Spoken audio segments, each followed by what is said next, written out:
আসসালামু আলাইকুম রহমতুল্লাহ বরকাত।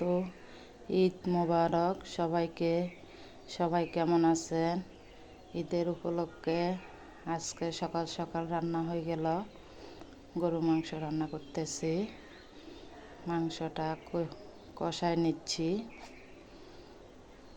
ভালোভাবে কষায় নিতে হবে। কষানো হয়ে গেছে, এখন আলু দিয়ে দিব দুটা বড় বড় করে। আলু সবসময় দেখেন আমার সব কিছুতে আলু পছন্দ, সেই জন্য আলু দেওয়া হয়। গরু মাংসের সাথে আলু দিলে অসাধারণ ভালোই লাগে। এখন গরম পানি দিয়ে দিলাম সিদ্ধ হওয়ার জন্য। গরুর মাংস সিদ্ধ নিতে অনেক সময় লাগে, সেই জন্য অনেক ঝোল দিলাম। এখানে 1 কেজি গরুর মাংস।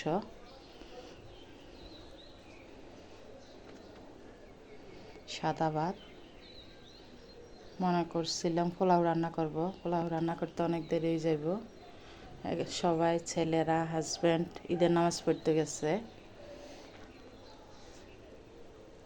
8টার দিকে ঈদের নামাজ। আমি বাসায় বসে বসে আয়োজন করতেছি, সেমাই রান্না করব। এই যে এখানে প্যাকেটটা নিয়ে নিলাম। এখন নারকেল দিয়ে দিব, একটু বেশি করে দিব স্বাদের জন্য। গরুর দুধ দিয়ে দিব। এখানে চিনি মিশ্রিত করা জাল দিয়ে নিয়ে আসলাম, গরম গরম ঢেলে দিব।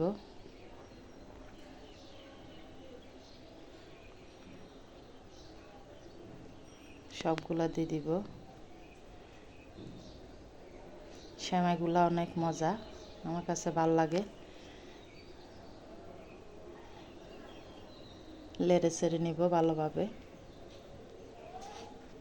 হটপটটা কিনছি, এটা অনেক কাজে লাগতেছে।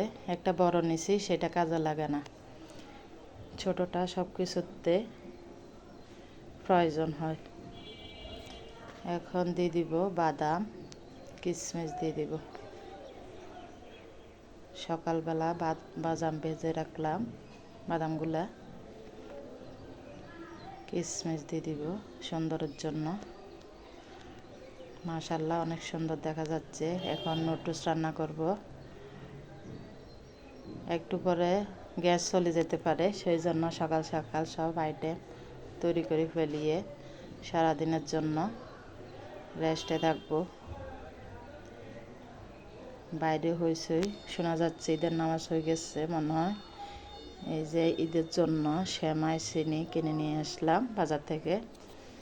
বাংলা সেমাই, লাচ্ছি, নুডলস, তেজপাতা,